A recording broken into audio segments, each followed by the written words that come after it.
All right. Hello, everyone, and welcome to Black Mental Health Matters. Now, our mission here is to encourage open dialogue around mental health among Black communities. Now, I'm your host, Amanda Eke, and today we have special guests with us discussing the topics of mental health in the workplace. Please stay tuned.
And again, thank you again for joining us on Black Mental Health Matters.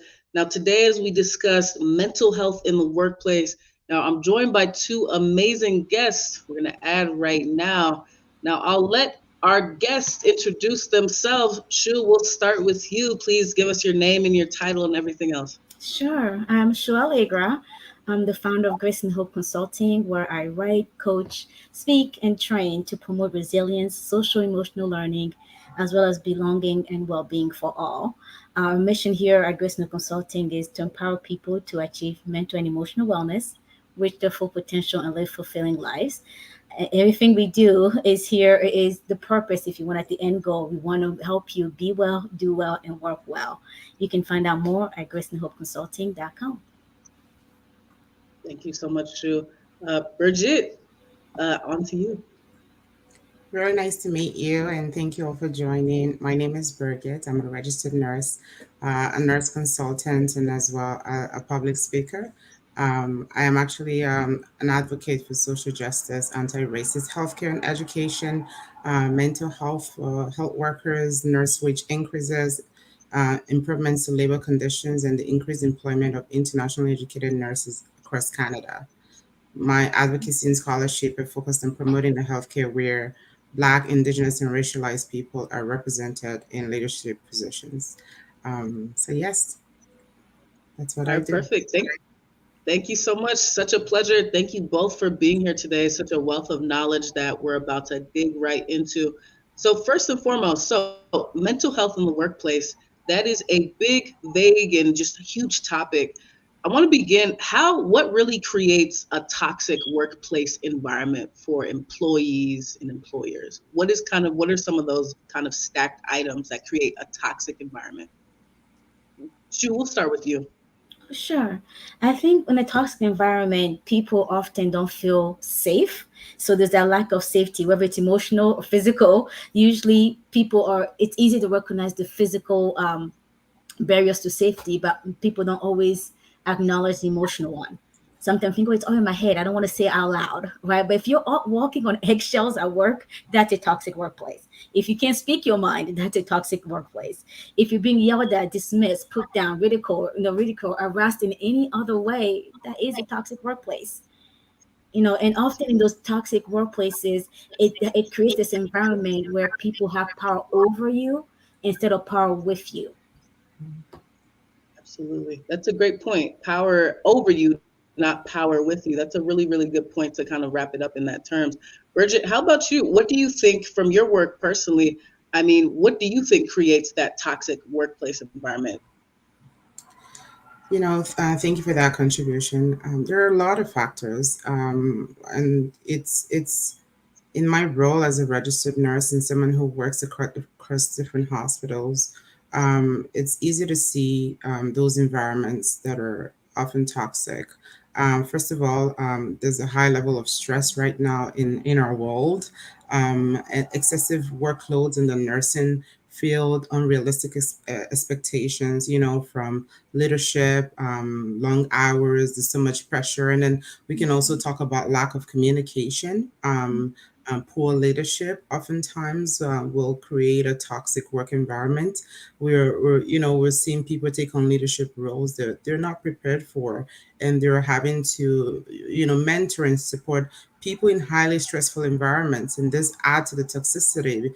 And then, as someone from the Black community, racism creates a toxic environment. Not being able to recognize the impact of racism in the lives of Black, Indigenous, and racialized colleagues, as well as patients, does create a toxic work environment. Not being able to voice opinions without repercussions can also create toxic work environments. And then there's so many other things we can mention, like, lack of recognition and reward, lack of life balance. I think there's a whole long list that we could mention right now, that definitely add to toxic work environments.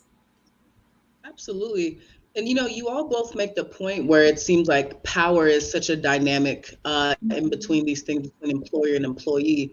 I mean, what have you all personally seen maybe in your work in your consulting?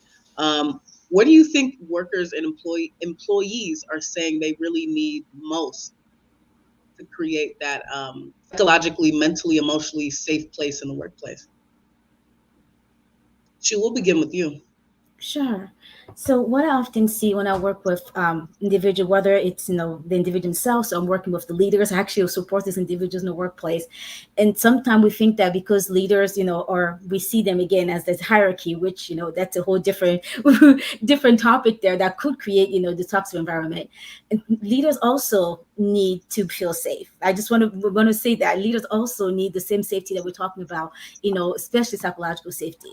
But in general, whether it's an employee or someone who's supervisor or manager, someone in C-suite, for example, for everyone, I think to have their boundaries respected.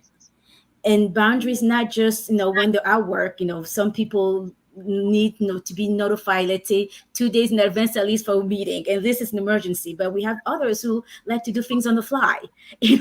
And you don't might not realize that doing things like that, working the what works for you might work for you, not for everyone else. So respecting just that diversity, even within, not just in a racial, in a cultural way, but just in a personal way. How you work might work for you, not for others. So respecting what they need, to have to feel safe and be productive at work.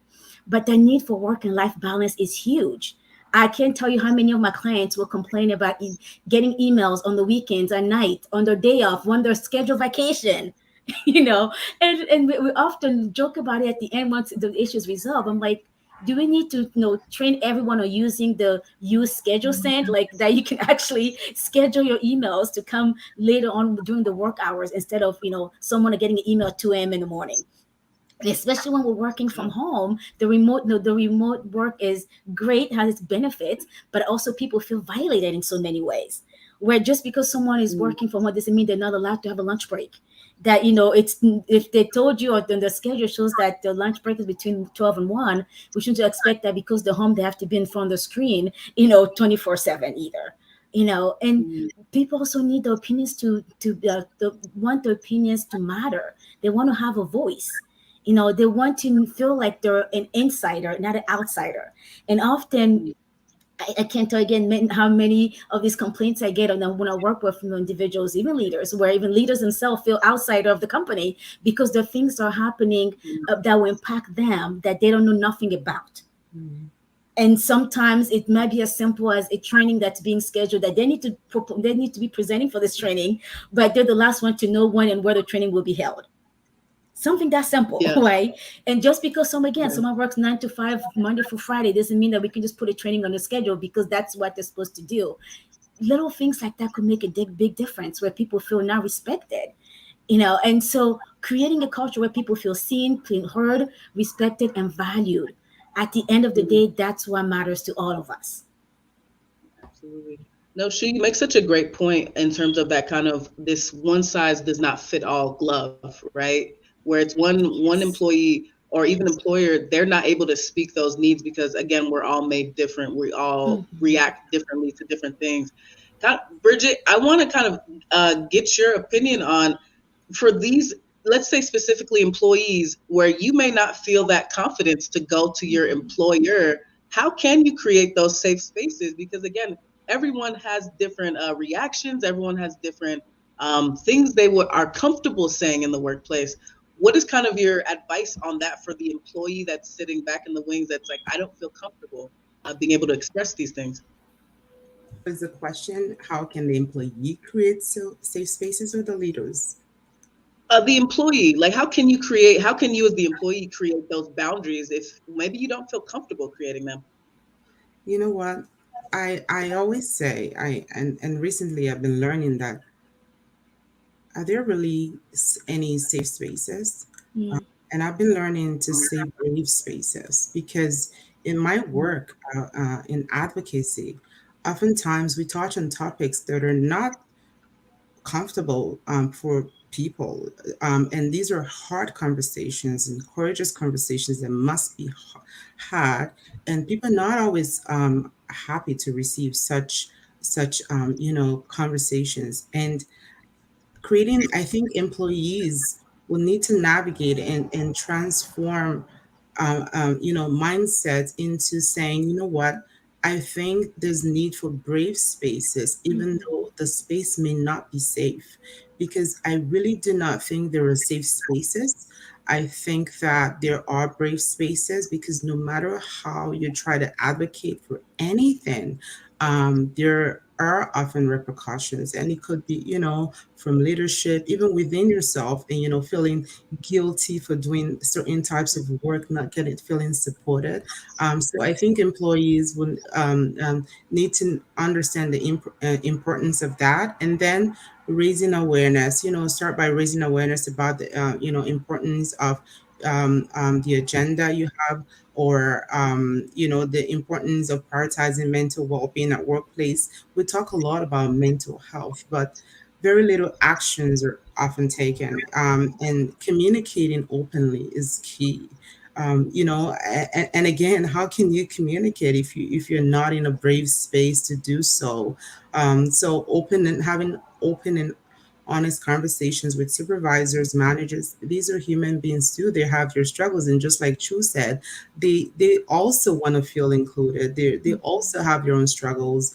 And I do think that having those open communications will go a long way. And just having that feedback and talking. Sometimes we make assumptions for people just because there's already this hierarchy. We're like, okay, they're not approachable. I cannot, but have you tried? Have you tried to reach out to that leader and understand their perspective on that agenda? So I think open communication, raising awareness, and understanding that there are brave spaces, not necessarily safe spaces.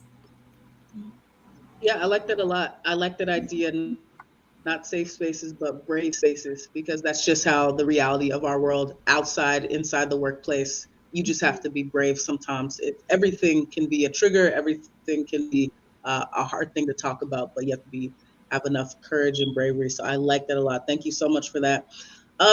Shu, I want to go back to you.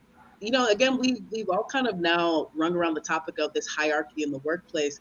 How can friendly working relationships between coworkers, so employee to employee, as well as supervisors, so employee, coworkers to supervisors, how can those friendly relationships exist and how can they even be created? Yeah, I think with everything, like Bridget was saying, it starts with the mindset first. So Mm. Our kind of the flip side of that, yes, still with mindset, but also entering the workplace with the mindset that not everybody's there to make friends.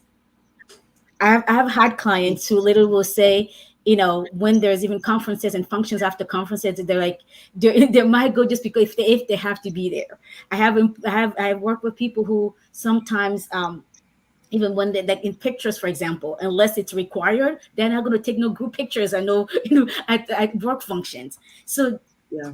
if you go with the mindset that I'm going to be friendly and allow people to be who they are, and then I'm going to back to the respect again, respect their boundaries, Yeah. their preferences, their personalities, it makes it easier for everyone.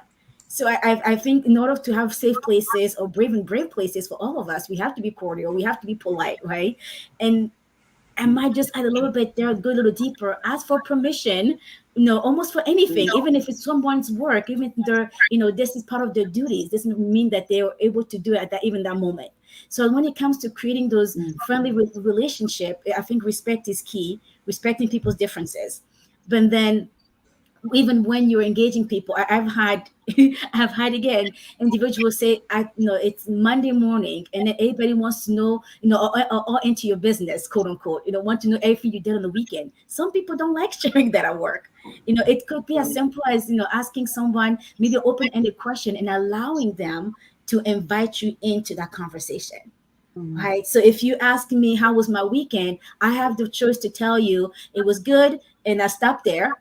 I had a great time. I stopped there. I could tell Mhm. it was good. I did X, Y, and Z with my friends, my family. So if I give you more information, that tells you that I'm comfortable going there because I'm already inviting into that little space, that world, my world outside of work. But if someone just say it was good, thanks, how was yours? Most likely it's an indication that they're not willing to go deeper. And don't be Yeah. probing. If someone takes off work, it's not your job, the business, to know why they took off work. They're allowed to get the PTO, they're allowed to get unpaid days, whatever it is the reason. It's again, let people open up as much they want or they're comfortable with. And then when that door is open, you can enter again, still with permission and within the boundaries that they set there for for that leadership, whatever it's going to look like.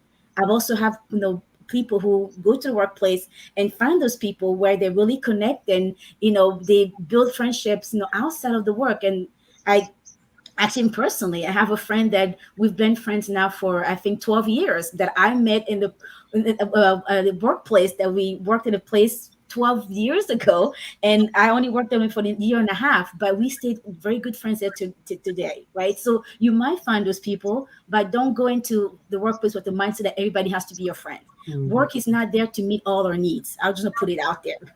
And sometimes we have that Yeah. illusion that, oh, and I've also had clients where we have to work for that because the mindset, like if especially they're very social, and I get it that we spend a lot of the time at work. So that if I'm going to be at work for 40 hours, sometimes more a week, then and I need that social network, which is very good and healthy. We need that for well-being. And for her, it was then I need to have that need met at work because that's where I'm spending most of the time. The logic behind it wasn't bad, but at the end, it didn't really quite work because then she started looking for friends in every coworker, and that Yeah. created some tension that was not necessary. Right. So Mm-hmm. when you Yeah. start seeing work as part of your life and not the entire pie, an exercise I do with my clients is we make it circle, and imagine this to be a pie or pizza, whichever works for you, and then I want you to draw a slice of why your work, how your work fits into that pie of your life. And I kid you not, 90% of the clients that I work with when we first start working together, it's either, 2/3 of it is work or sometimes 90% of it is work. And then we have Yeah. to start, kind of going backwards, right? And think, okay, how do we get here? How can we change this? What boundaries you need to set for yourself so that you can have that work-life Mm. balance. So yes, be respectful, be polite, be cordial, all that good thing. But then remember that work is not there to meet all your social needs. Yeah. Oh, and you make such a good point. I like that exercise of making that pie chart. But I do kind of pose this question too. There's some people, it's not even necessarily a workplace that's pushing on the unhealthy work-life balance. It's maybe even themselves. Mhm. And I'm curious, Bridget, from your work, what do you do for like a client that's coming in that's like they don't have a separation? Work is their life. whether it is that unhealthy balance, or maybe they're very passionate about their job. So literally that is what they love to do. How do they then separate those things at all? I mean, how do you then kind of help that person create those boundaries even with themselves? Hmm. That's a very deep question. And oftentimes we see people from the outside, but we really don't know what they're going through. And some people actually have made work their life for many reasons.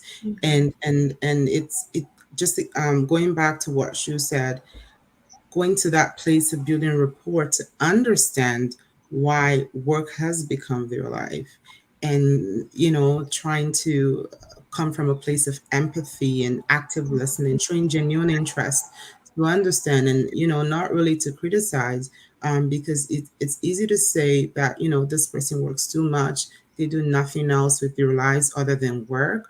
But oftentimes we don't really know why they do that. For some people, work is an escape from home. For some people, work is support for them. So I think is going back, building that relationship to understand the lived experiences of that individual. And then and starting from there, having that conversation. I really like how Shu said, when you share a little bit more about yourself, it gives others rooms to share about themselves too. And it's having that power with, I'm learning today. I am loving this conversation. And the fact that oftentimes people are not just in a good place mentally, and just being there to listen, just to listen and to show up, I think will unfold so many other things. And every case is unique, right? So based on the conversation, open communication, building that rapport, hopefully I'm able to help such clients um, in my practice. Absolutely. And I want to stick with this with you, Bridget. I'm curious, for those, what is your advice to those they're maybe getting into a new job? What are kind of some, like I will say, red flags and green flags? So the do's and don'ts. What are some red flags of workplace leaders that are modeling healthy boundaries and behaviors already? What are some red flags that they are not modeling, excuse me, they are not modeling healthy boundaries already? Are there any red flags for an employee to be looking out for? Oh, yes.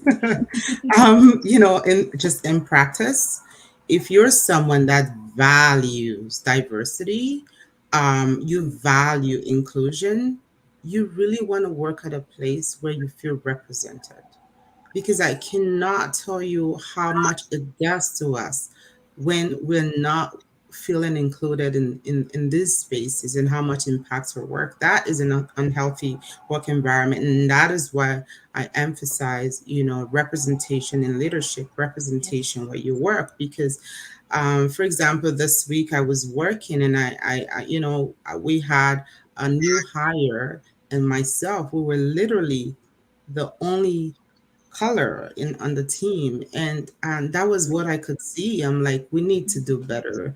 And you could see how the new hire was feeling just intimidated by not being in an inclusive space, and the lack of confidence.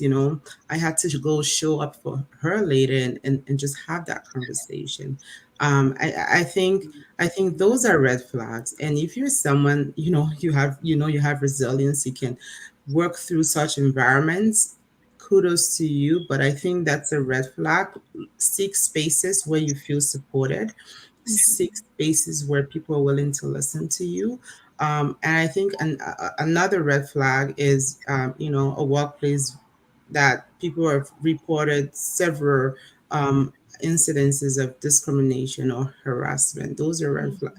That's a significant red flag.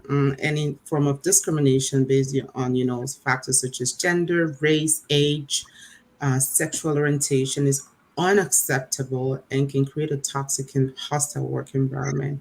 And other red flags are, high levels of stress, high turnover. I remember I applied for a job, and prior to that application, they had three managers who stayed for less than a year. So my question to the panel was, what's happening to the team? How come you've not been able to retain a manager for over a year? So you want to know, and because that's a red flag. What are they doing to that those leaders, and why are they not staying? And does the work allow for work-life balance? I remember when I started out in nursing, I'm like, oh my goodness, I don't think I can work with this schedule that doesn't allow me to do anything else. And my days off, I feel Yeah. dead. I can't even move my legs or anything. I want to be able to have some form of control. And a lot of people want to do that, even at, you know, at the cost of my finances. I want that work-life balance. So I took that step to say, I want to have control over my schedule. I sought opportunities, went back to school for my master's degree, all of that Yeah. just to be able to have work-life balance. So Mm.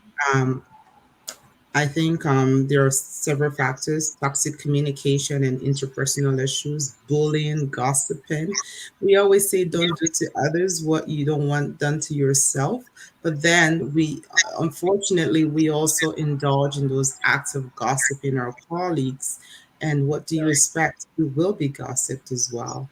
So I think that we need to lead by examples as well. Absolutely. No, I love that. That is such a always keeping your eyes open for those things. No, so thank you so much for that. And Shu, I want to go to you. Like I Yeah. said, I like looking at red flags, but also what are green flags?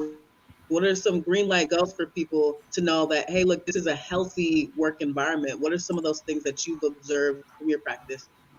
Yeah, and I think Bridget was saying during the interview process, that's when like start checking them out, like per se, because that's Yeah. your. It's not just an opportunity for the company to interview you; it's also an opportunity for you to interview the company and see if you'll be a good match, right? So from the get go, like even how was the application process? People responsive? Were they? When they did respond, how did they respond?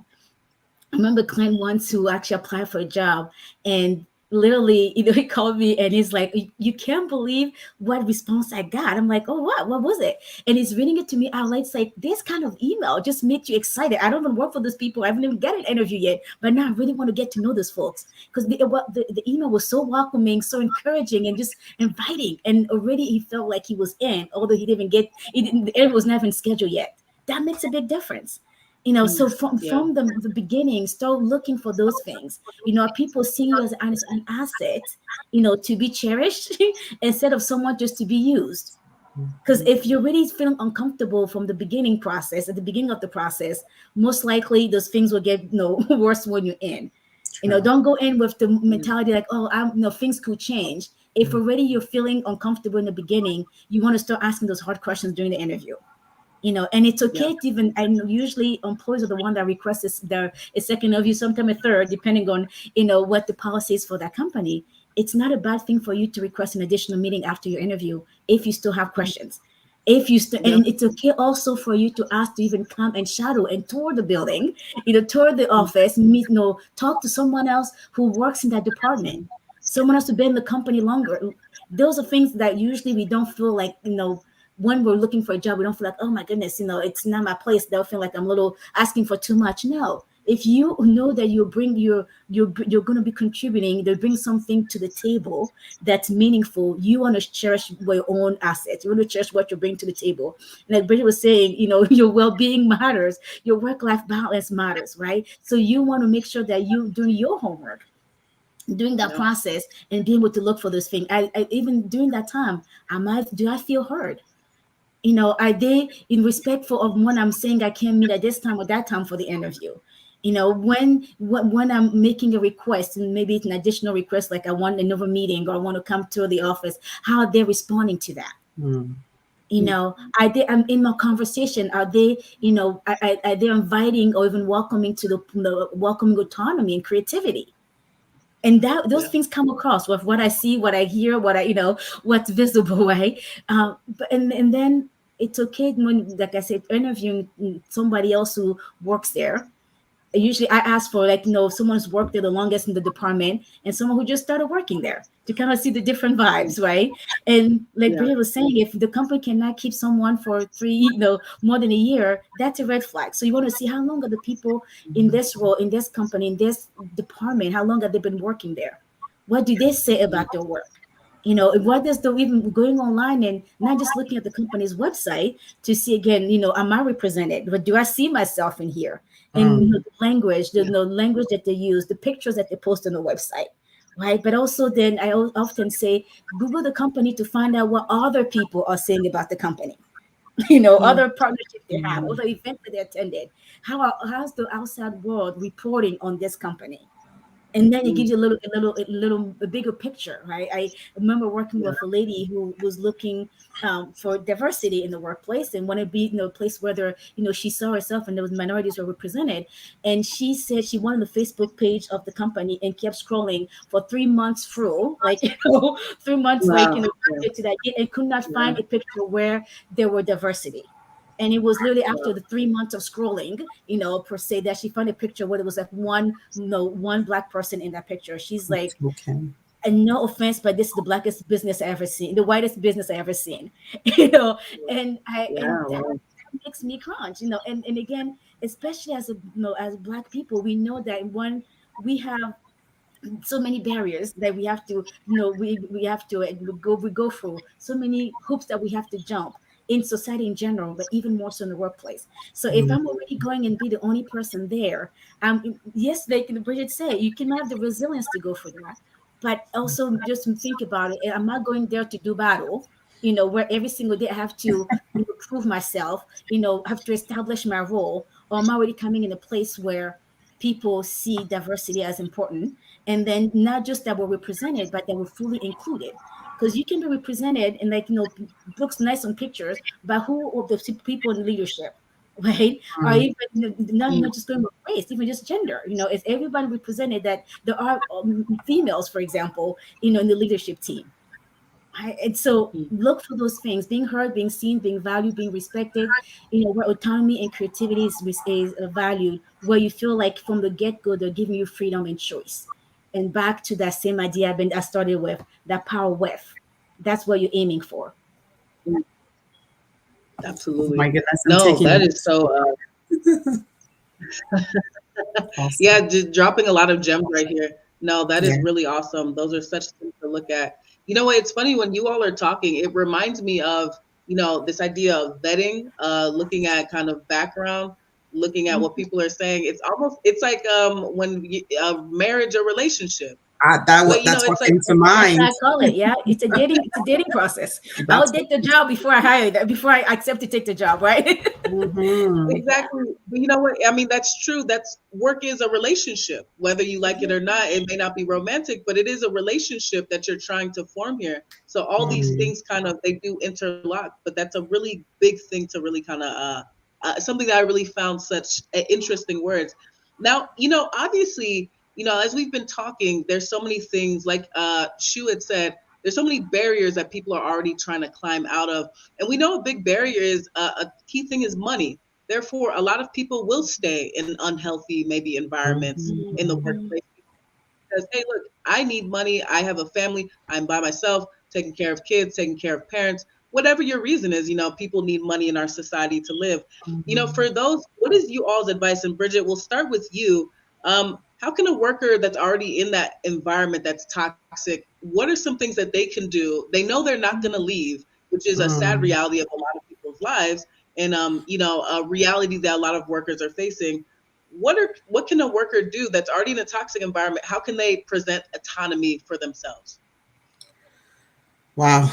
Um, a lot of things have been coming to mind just as she was speaking. We were having this conversation, and I'm like, I wish I actually did request interviews of the employers that I've worked with. I wish I Mm, did that. So I'm taking notes. I'm like, wow. But then again, you ask, do we have that much power to do that at that stage of the interview? So yes, but I do think it's worth navigating. It's good to know. And how do employees, stand up against what is wrong in the workplace or feel empowered, I think first it's important to know your right, understanding the policies and procedures of the organizations. What is your policy on harassment, on discrimination? I know sometimes it's all on paper, it's all there, but they're not really in the works. But I think it's really important to equip ourselves with that information so at least we know we're working with the policies and within the guidelines, and then speaking up internally, right? Starting by addressing the issue directly with the individuals involved. That's when communication, clear communication comes to mind, and mutual respect and all of that. But I also want to debunk the idea of respect a little bit, because as a Black woman, I find that every single time I have tried to bring up issues on that affect my very existence, like discrimination in the workplace and racism. As a Black woman, no matter the tone, no matter the professionalism in quotes, because professionalism is also I see as a racial Mm-hmm, construct. mm-hmm, No mm-hmm. matter that, I come across as the angry Black woman, and it depends on who you're speaking with. So I had to work on myself to come to that place where I say, I am not the problem. This is never going to be pleasing to the ears of these people. I still have to speak. So the idea of respect is, who defines respect? Mm-hmm, Who mm-hmm. defines professionalism?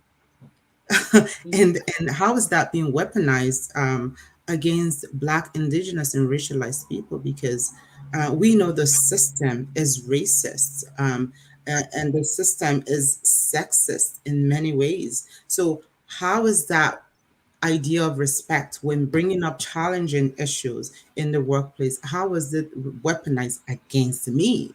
Because these are tense conversations, these are courageous conversations, these are conversations that could often even cost us our jobs. Mm-hmm. And then you're like, okay, I need to be comfortable to say I can speak on this, and no matter how it comes across, I know I'm talking from a place of respect, a place of humility, a place of power.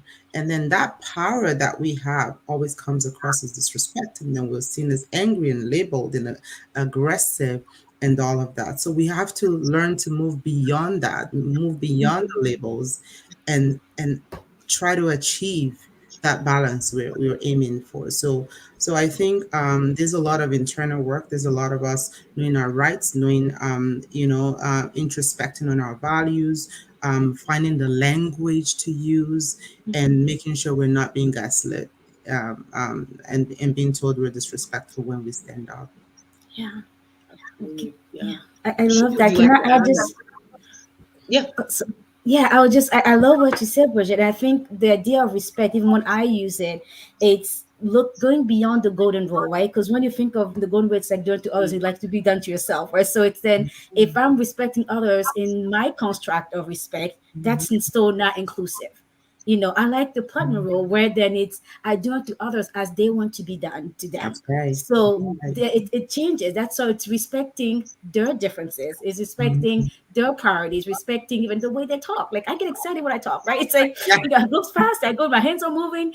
And if someone sees that as, as disrespectful, I would appreciate if they share with me. It's like, oh shoot, when you get excited, or when you talk like something, I feel a little intimidated because maybe you get loud.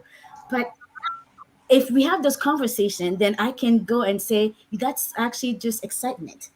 When I feel excited, my voice might rise. But even when my voice is rising, I'm not yelling at you. There's a difference. You can only tell that too, right? Right. And the concept of the Black angry woman, we all hear that. And I think, like you said, it start with us first.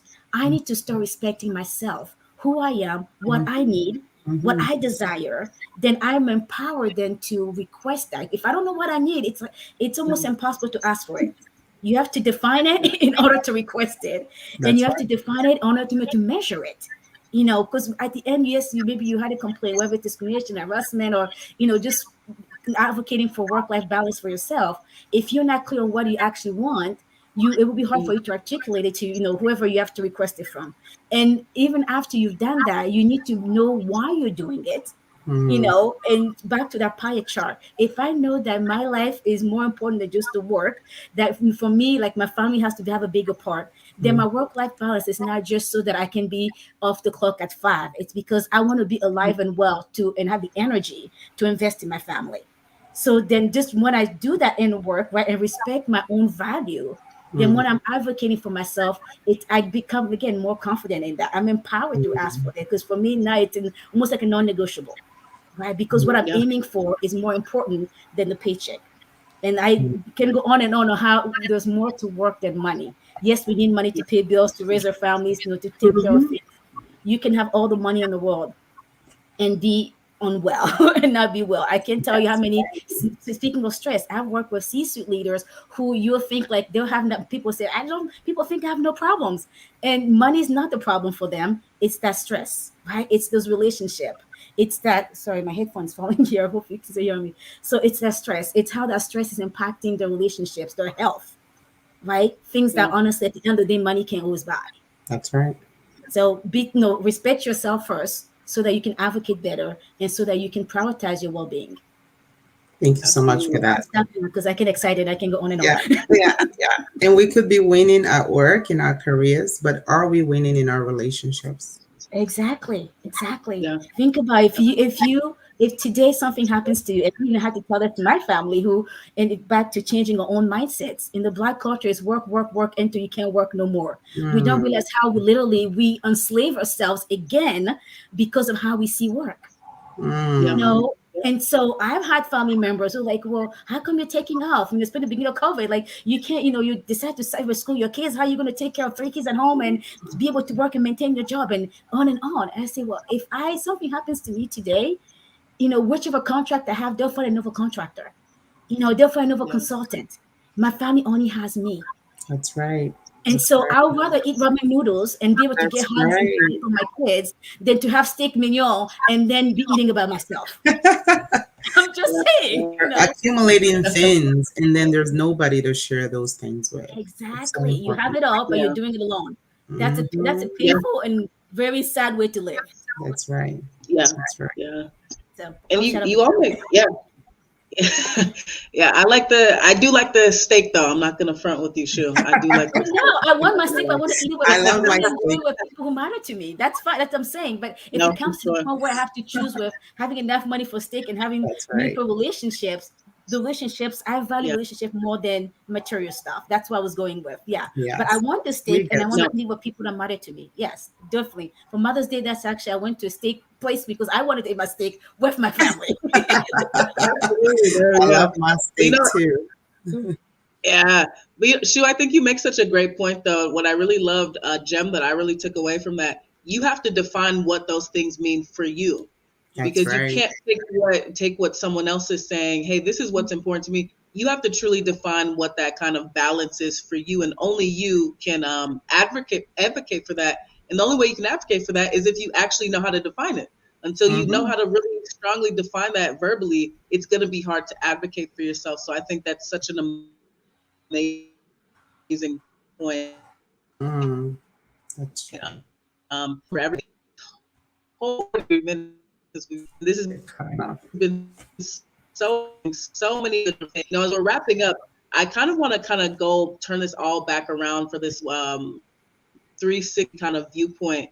For you all, I mean, how can just we as a society, from your professional experience, from your personal experiences, how can us as a society create a more equitable learning development and places for us as employers, employees? How can we really create those brave spaces that we've been talking about? Bridget, we can start with you. Yeah, thank you so much. I think that's so important, and that's our daily work.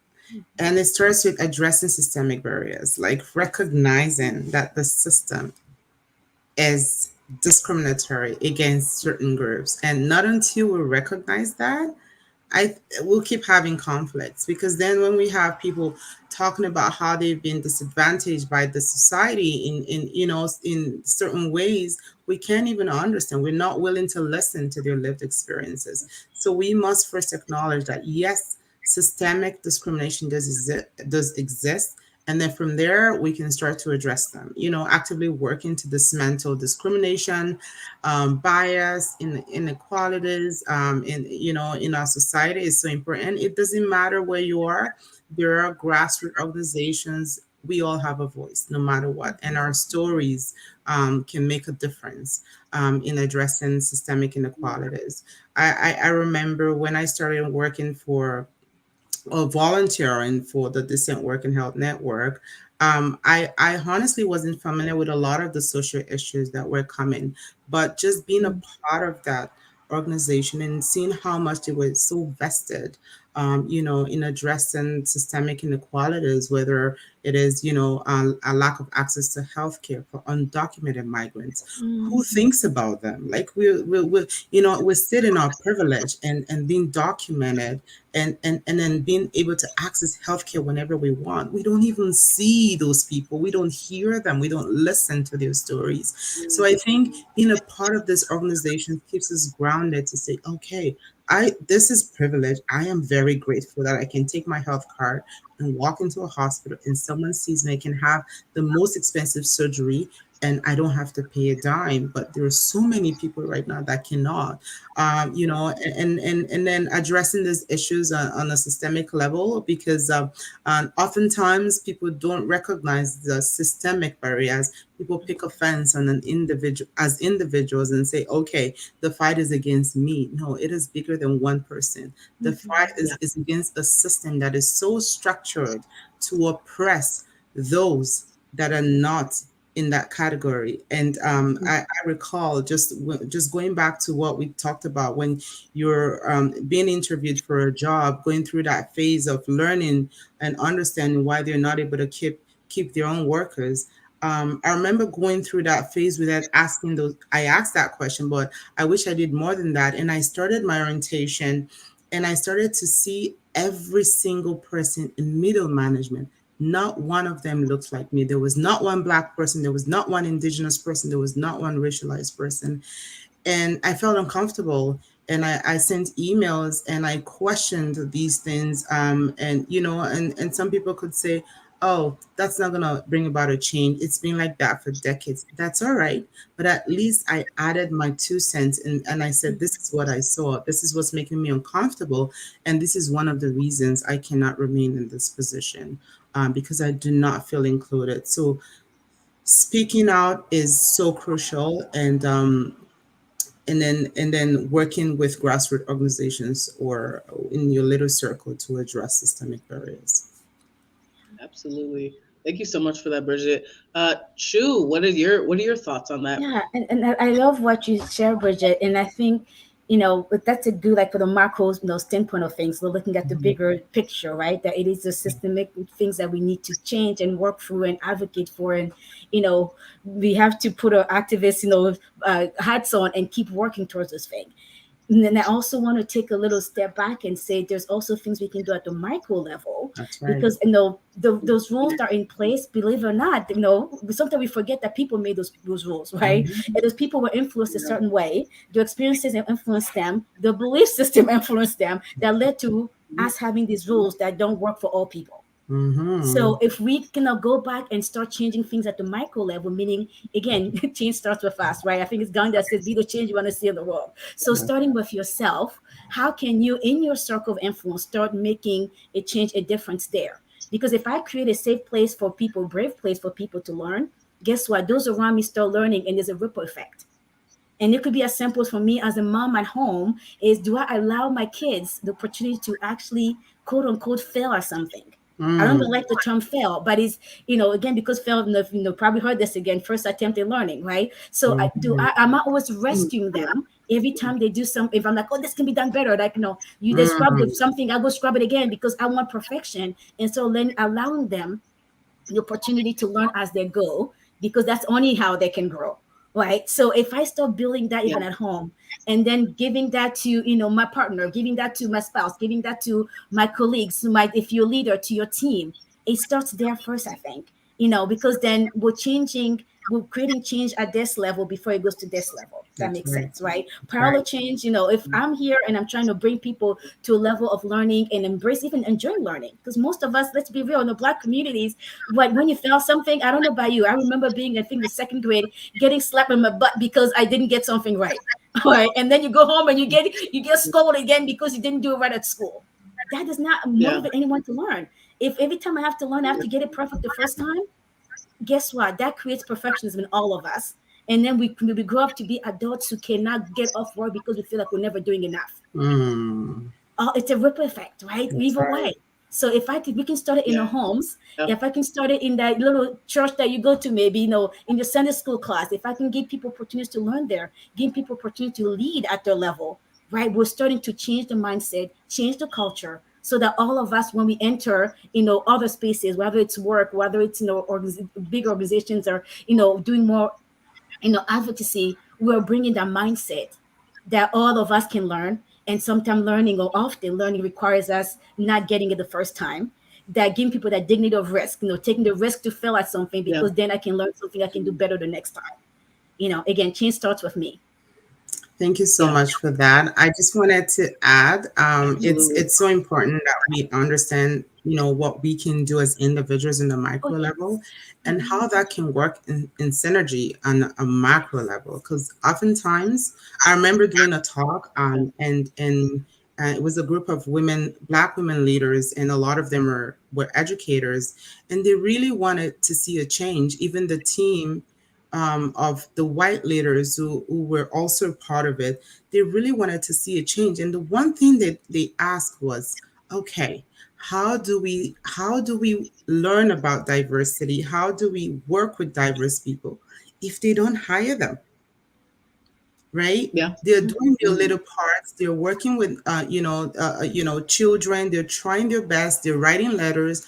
But Hmm. if they don't hire them, how do we get to have that diversity? So I think, yes, we're all gonna try to work on a micro level, but we Hmm. must Oh pull yes. policies on to our advantage. We must Yeah. seek accountabilities in those areas, and when it comes to diversity, and I believe you've mentioned that as well, so I just wanted to further Yeah. emphasize that. No, I agree with you. It works hand in hand, right? Yeah, Absolutely. because those of us who are going to pull at the macro level, it's because we believe things need to be different internally first, right? So That's I right. have to have that belief system that I belong up there before, in order for me to be climbing up there, That's right? right. And then when I can't Yeah. see the door, then I'm bringing all my friends who believe like me to go change those rules. Rather, and Yeah. often when I teach leaders, there's three levels of change, right? There's change like the stage one, or changes that I can make that I don't need anybody else to know permission per se. So those are kind of very little micro, if you want. Like, I can start respecting everyone. I can start giving my friends, my coworkers, my family opportunities to learn. Even when I'm supporting them, right? And then there's changes where I need a supervisor or someone managerial position to make some to allow me to make, right? That could be, if you're in a company, that could maybe even change in schedule. I need them Yeah. their opinion to do that. And then there's change, at level three is where this big systematic, you're saying, where it changes in law and policy from the government. Yeah, But so yes, we have to get there for the big change to happen for all of us, for all people. And I don't want us, like you're saying, it's all of us working at that change level one, level two, and level three in order to have change that, and again, makes a difference. Otherwise, we're just doing patchwork. that's right.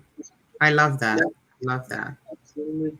Absolutely. No, I love everything that's being said here, and so much change does need to happen on every level. Like you all are saying, micro, macro, does not matter. Change, and all of us need to work together, interlocking those. So, well, thank you so much, you all. I mean, this has been such an eye-opening discussion, and we hope our viewers at home, wherever you're watching this from, really can take some good notes. A lot of gems were dropped. So I really like to thank you all for being able to do this today. And as we wrap up, please do tell us. Shu, we'll start with you. Tell us any social media tags and or your website. How can folks learn more about the amazing work you're doing, or your service or your organizations?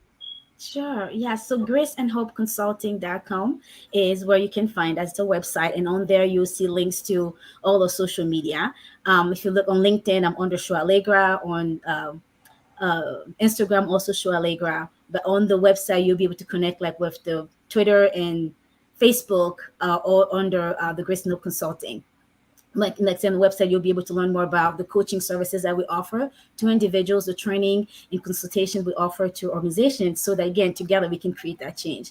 And if I might just leave you with one more thing, if everything we said here today, is good for creating that change, but I want you to start creating the change for yourself in your own Mhm. well-being. So we talk, we started talking about how workplaces can impact your mental health per se.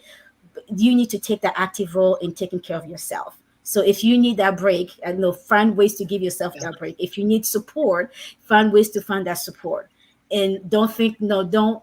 Often we say as Black people, we're strong people. Yes, I agree to that. But strong people know when to reach, to get to ask for help, because that in itself it is strength. A strong person know how far they can take themselves on their own, and they want to get to a next level and the next level. So then they pull out more resources to get them there. So take care of yourself. Breaks are allowed. You're allowed to take a break, a day off work. You're allowed to use the PTO, the FMLA, all the other policies that are already in place to support your well-being. Take advantage of that. A holiday is there for a holiday, not for you to keep working. So I'll just stop there and pass it back to Bridget. Thank you so Thanks much so for much. those tips, Shu. That's so valuable. And in terms of even self care, I just wanted to mention, you'd be surprised the number of people who do not have the time to use their benefits like the Yes, and then they're massage still losing it. Oh no, therapy. if I You're don't use it, losing I'm that. going to lose it. Like, how did Yeah, that happen? yeah. You're paying into them, but because we're Yes, so yes, busy and we're so carried away with work, we don't even create time for that mental and well-being and self-care. I think it's so important. Rest is resistance, so we need to prioritize yes, rest. You need yes. to connect with me. My website is Birgit Omaigba, so my first and last name.com. And I'm on Twitter at Birgit Omo, O-M-O, and on Instagram, same handle, and Facebook. So yes, it's been so empowering to be here with you all, really. Thank you. Thank you for sharing all your wisdom pearls, True. No, And thank you, thank you as Amanda. well. Thank Yeah, you, Amanda, too. This was a great yeah, conversation. loved it. Absolutely no. And no, thank you to both of you. I mean, this was I'm here writing notes on my phone just because you all are just spitting so many facts. So I really appreciate it. I know the folks that are watching appreciate. And thank you all for tuning in to Black Mental Health Matters. Now, to support our show, please visit bmhm.org. Again, that's bmhm.org for the latest conversations on Black mental health. Now, please join us next week, same time, same place. Thank you all. Thank you so much.